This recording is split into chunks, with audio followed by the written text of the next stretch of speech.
नमस्कार, प्रणाम। आप सब लोग यह मत सोचें कि आप हारे हैं।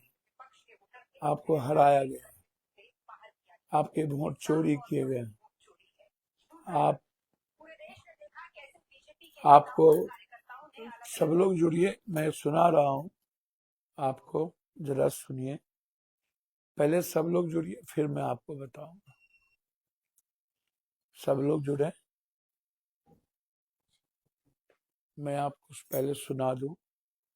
कई सारे चीजों को सुनाओ, पहले जुड़िए सब।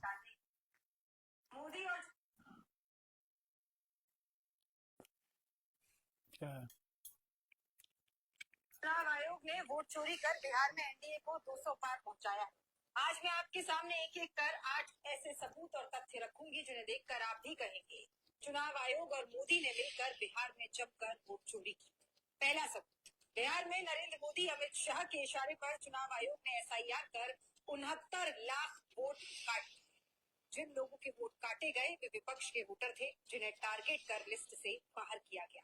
ये साफ तौर पर वोट चोरी है। दूसरा सबूत, पूरे देश ने देखा कैसे बीजेपी के नेताओं और कार्यकर्ताओं ने अलग अलग राज्यों में वोट डालने के बाद भी बिहार में जाकर वोटिंग की।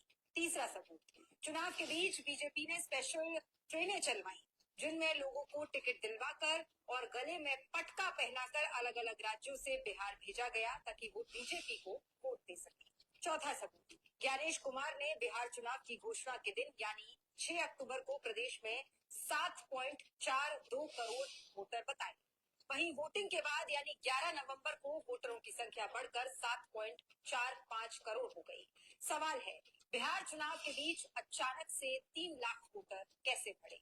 पांचवा सबूत, बिहार में एसआईआर की फाइनल लिस्ट आने के बाद रिपोर्टर्स कलेक्टिव को अपनी जांच में करीब 1.23 करोड़ से ज्यादा संदिग्ध वोटर मिले। 39 विधानसभा सीटों पर संदिग्ध वोटों की संख्या 3.76 लाख थी और इसमें से करीब 1.88 लाख नाम ऐसे हैं जो लिस्ट में 2 बार दर्ज थे। छठा सबूत, बिहार में एसआईआर के दौरान चुनाव आयोग ने वोटर लिस्ट में डुप्लीकेट एंट्री पकड़ने वाले सॉफ्टवेयर का इस्तेमाल नहीं किया। नतीजा ये हुआ कि बिहार की वोटर लिस्ट में करीब 14.35 लाख फर्जी वोटर जुड़ गए। सातवां सबूत, एनडीए की सांसद शांभवी चौधरी ने मतदान किया लेकिन जब वे बाहर निकली तो देखा गया कि उनके दोनों हाथों की उंगली पर स्याही लगी थी। आठवां सबूत, बिहार में आचार संहिता लागू होने के बाद भी मोदी नीतीश सरकार ने महिलाओं को 10,000 रुपए भेजना जारी रखा। खासतौर पर ये किस्तें वोटिंग के दिनों के आसपास भेजी गई, मगर चुनाव आयोग ने कोई एक्शन नहीं लिया क्योंकि वे खुद इस वोट चोरी की मिली भगत में शामिल है। साफ है, चुनाव आयोग ने मोदी के इशारों पर बिहार का पूरा चुनाव चोरी किया है। बीजेपी के वोट बढ़ाए गए, महागठबंधन के वोट काटे गए। चुनावी लोकतंत्र की धज्जियां उड़ रही है, खुलेआम वोट चोरी हो रही है। मोदी और चुनाव आयोग ने वोट चोरी कर बिहार में एनडीए को 200 पार पहुंचाया है। आज मैं आपके सामने एक एक कर 8 ऐसे सबूत और तथ्य रखूंगी जिन्हें देखकर आप भी करेंगे चुनाव आयोग और मोदी ने। अब आपने देखा कि 69 लाख वोट इन्होंने काटे और 21 लाख वोट इन्होंने बीजेपी का जोड़ा। 14 लाख फर्जी वोटर को इन्होंने वोट करने का पूरा अधिकार दे दिया। 14 लाख, समझ रहे हैं बात को? और किस किस तरीके से बीजेपी ने हथकंडा अपनाए, आप जरा इसको देखिए। देखिए, ये देखिए,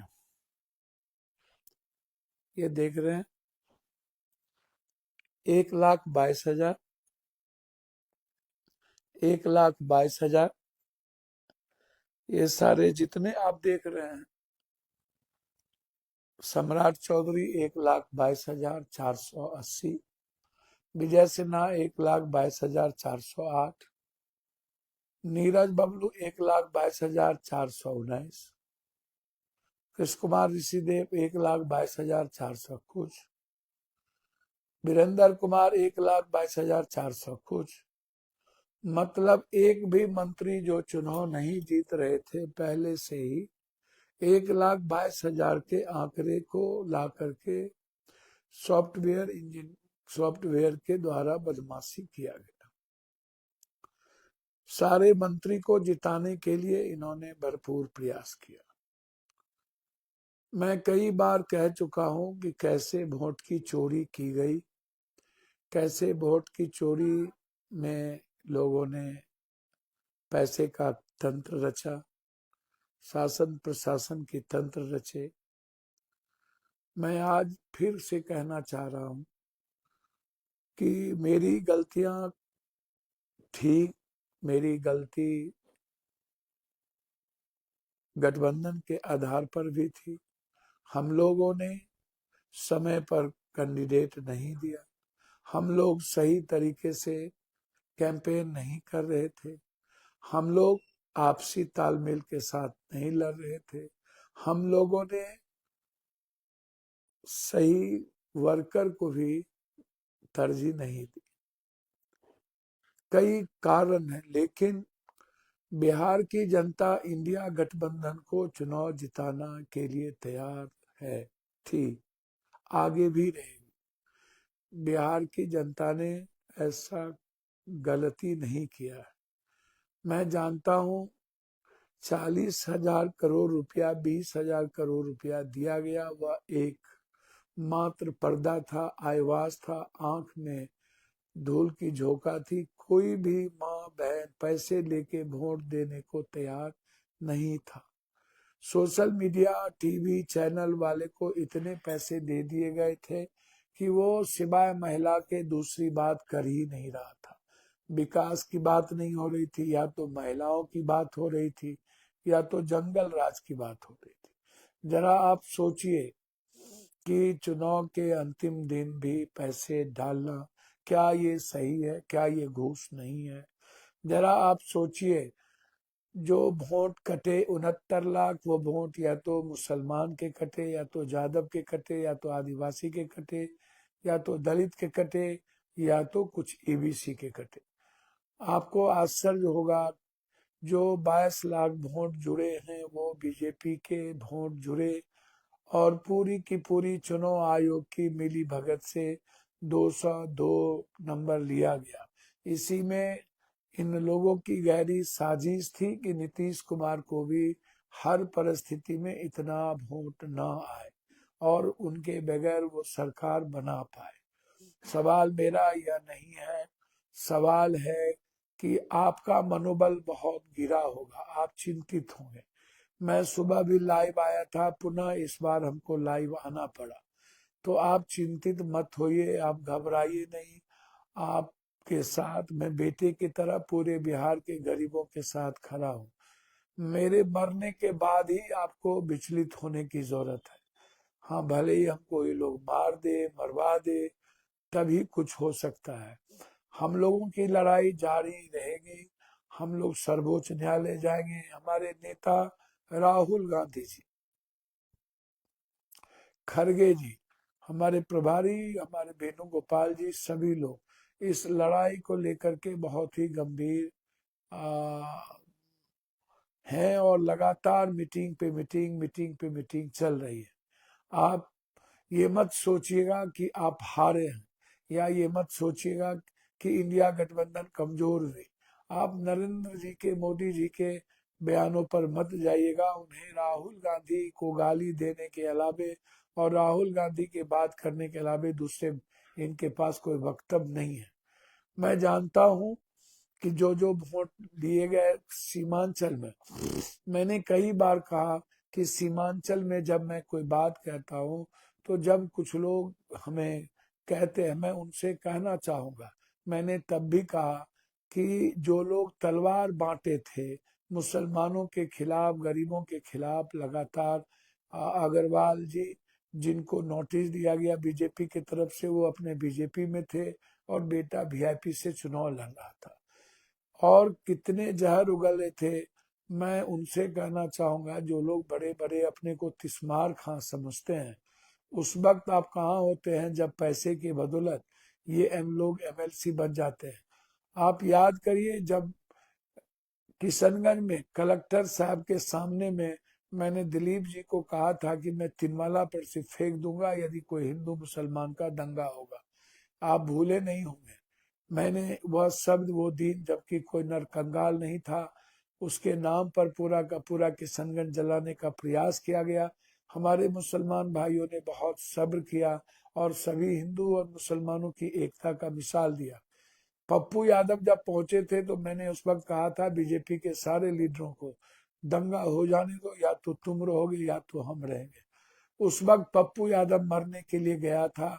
हैदराबाद के गाली देने वाले लोग नहीं आए थे, बहुत उनको शौक है, तो उनसे पूछिएगा कि जब महाराष्ट्र में, दिल्ली में मस्जिद जलाए गए थे, मंदिर जलाए गए थे, तो मंदिर को और मस्जिद को दोनों, आप जाइए, जो मस्जिद जले थे, मैं हाथ जोड़कर गीता पर और आप भी कुरान पर कसम खाइए कि क्या उस वक्त ओबीसी जिंदा था या नहीं था तो वो क्यों जाकर के मस्जिदों में नहीं जाते? मंदिर मंदिर पप्पू यादव जाने का था, मस्जिद भी। क्या पप्पू यादव ने दोनों जगह 2-2 लाख 3-3 लाख रुपए जाके मदद नहीं किया? जब जला दिए गए थे हमारे बच्चों को, उस वक्त ये कहाँ थे? वहां पर ये गए थे। जब याद करिए, जब महाराष्ट्र में घटना घटी थी बहुत बड़ी, और उत्तर प्रदेश में इतनी बड़ी घटना घटी थी, जोगी के द्वारा हमारे नमाज को बंद कर दिए गए थे, तब क्या ये वहां गए थे? क्या वहां पर जोगी के खिलाफ जाकर के इन्होंने दम भरी? क्या लड़ाई लड़ी? बहुत बहादुर समझते हैं ये अपनों को गाली दे करके। पप्पू यादव को गाली दे के क्या करोगे भैया आप? मैं मुसलमान भाइयों से आग्रह करना चाहूंगा कि मैंने जिंदगी में कभी कोई जाति धर्म मजहब नहीं की, मैंने कभी किसी आस्था पर ठेस नहीं पहुंचाया, लेकिन मैं देख रहा हूं लगातार जिस तरीके से आप जो लोग तलवार उठाए, बंदूक उठाए, जो लोग लगातार गाली देते हैं, नफरत की राजनीति करते हैं, उसे तो आप पैसे लेके वोट दे देते हो, आप उनको माफ कर देते हो जो सेकुलर सरकार नहीं बनने देना चाहती है, आप उसे माफ कर देते हो जो लालू यादव को लालू कहता है। ओबीसी साहब, मैं आपके पिता को, मेरे साथ वालिद आपके थे, मैं उनको अपना बड़ा पिता और गार्जियन मानता था, मैं आपको ओबीसी साहब कहता हूँ।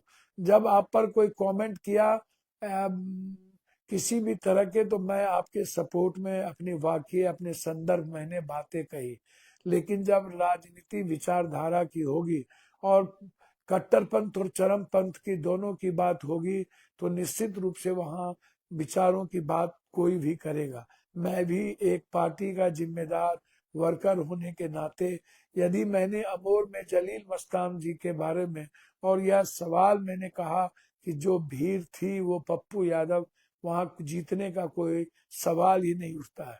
आपने कितने बार कहा, आपका मैं दिखाता हूं, आपने कहा था कि किसी कीमत पर इनके बाप का औकात नहीं, लालू यादव का बेटा कभी भी चुनाव नहीं जिता सकता। अब देखो आपने क्या लिखा है ओबीसी जी, लिख कर रख लो, लालू तेजस्वी से मोदी और बीजेपी नहीं रुकने वाली, वो सिर्फ खरीदना और बेचना जानते हैं, दूसरों के बारे में। ओवैसी राजद और कांग्रेस के झूठ के अपने जूते, आप कभी कांग्रेस को कभी गाली देते हो, कभी राजद को, और पप्पू यादव को गाली दे के क्या करोगे? देखो ओवैसी साहब, जैसे आप अल्लाह से डरते हो, वैसे मैं भी अल्लाह और ईश्वर से डरता हूँ। उसके अलावा दुनिया में भगवान, पप्पू यादव राजनीति करे न करे, आप मुसलमानों के यार में पप्पू यादव को न धमकाओ, प्लीज, मेरा रिक्वेस्ट है आपसे। मैं आपसे हैदराबाद क्या, धरती पर कहीं भी संघर्ष और आवाज देने को तैयार हूं। आप जिस तरह की बात करते हो, मुझे ऐसी राजनीति नहीं करनी है जो स्वाभिमान और सम्मान पर ठेस पहुंच जाए। मैं और लोग नहीं हूं, मैं तेजस्वी जी नहीं हूं ओबीसी साहब, और मैं अन्य लोग, देखो आपने क्या लिखा, जो इंसान अपने बड़े भाई जनता का क्या जोड़ेगा, लालू के बेटे को हमने हरा दिया, हम राजनीति का लैला है, लोग पत्थर भी मारेंगे, तुम भी लालू का राजनीति का क्या लैला हो आप? सिर्फ सिर्फ सिर्फ आप सेकुलर ताकत को और सेकुलर पार्टी को क्यों हराने आते हो? मैं चैलेंज करके कहता हूं, आप कोई लालू राजनीति नहीं हो। ठीक है, सीमांचल की जनता ने आपको 2-2 बार आपको मदद कर दी, या मदद की कि पीछे से कौन है इसके मैं सब जानता हूं, मैं अभी नहीं बोलूंगा। मैं फिर कहता हूं आपको, आप हिम्मत है ना, आपको मैं मुझसे सारी सुरक्षा छीन ली, मैं डरने वाला अब नहीं। मैं 2 दिनों से देख रहा हूं, बीजेपी की बी टीम बनकर के आप हमें धमकाओगे। हमको जिस दिन जाना होगा मैं चला जाऊंगा। रिजाइन रिजाइन की बात करते हो, कौन डरने वाला है तेरे जैसे लोगों से?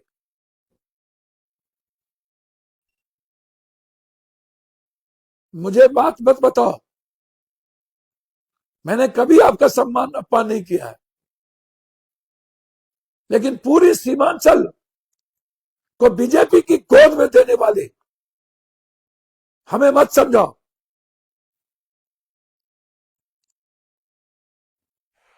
हमें बात करते हो, मैं तो लड़ूंगा सुप्रीम कोर्ट तक। पूरे भारत में हमेशा कभी ममता बनर्जी को गाली देना, कभी अखिलेश को, कभी महाराष्ट्र में, कभी हैदराबाद बेंगलोर में जाकर आप बात करते हो बड़ी बड़ी। जिंदगी में कभी आप सेकुलर नहीं हो सकती।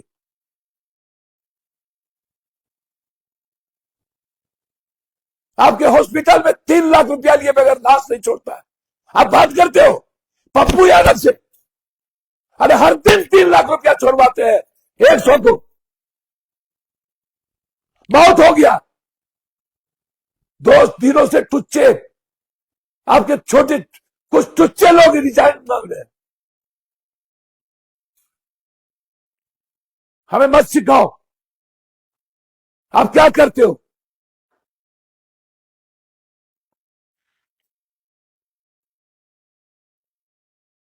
हमारी सरकार बनने में बाधक हुए।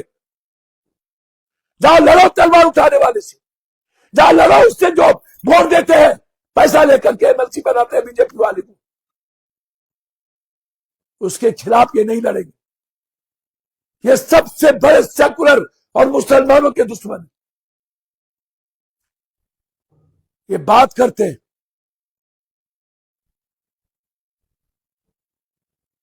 अब बहुत हो गया,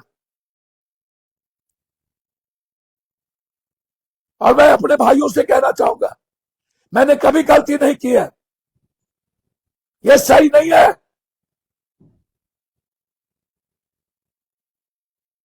जिसके हर घर में पप्पू यादव गया हो वो हमें सुनाएगा, जिसके लिए 24 घंटा जिया हो।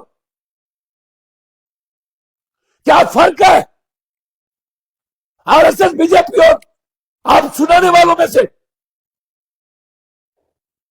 सबके टारगेट हम होंगे।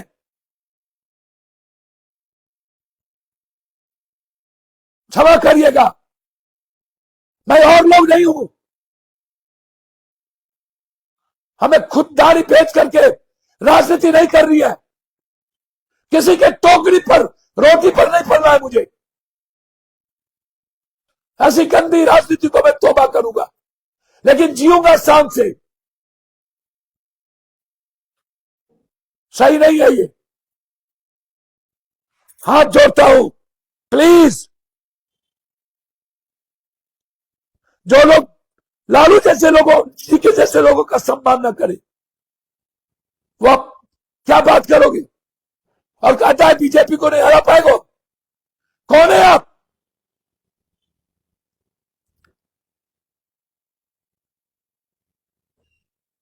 सही नहीं। ये बीजेपी वालों ने सबसे मिलकर के साजिश रची है। सेकुलर और हमारी सरकार छीनी है। हम लड़ेंगे, हम बिहार बंद करेंगे, सुप्रीम कोर्ट तक जाएंगे। हम चैन से नहीं रहेंगे चोरी करने वालों के खिलाफ। हम लड़ेंगे, हम सड़कों पे लड़ेंगे, चाहे मेरी जान रहे या चली जाए। अब नहीं, यदि यहां नहीं लड़े खेलो मुल्क को खत्म कर देगा। बंगाल, असम और 2029 को ये लोग इसी गद्दारों के साथ मिलकर खत्म करेगा। ये लोग मुल्क के गद्दार है सब, और मैं गद्दारों से लड़ूंगा जो लोग संविधान और लोकतंत्र को छीनते हैं। बस मैं यही कहने आया था। प्लीज मैं हाथ जोड़ता हूं, मैं कभी किसी इंसान से गलती नहीं करता हूं। बहुत बहुत धन्यवाद, नमस्कार। अब गद्दार को चुप रह करके नहीं सहेंगे। धन्यवाद।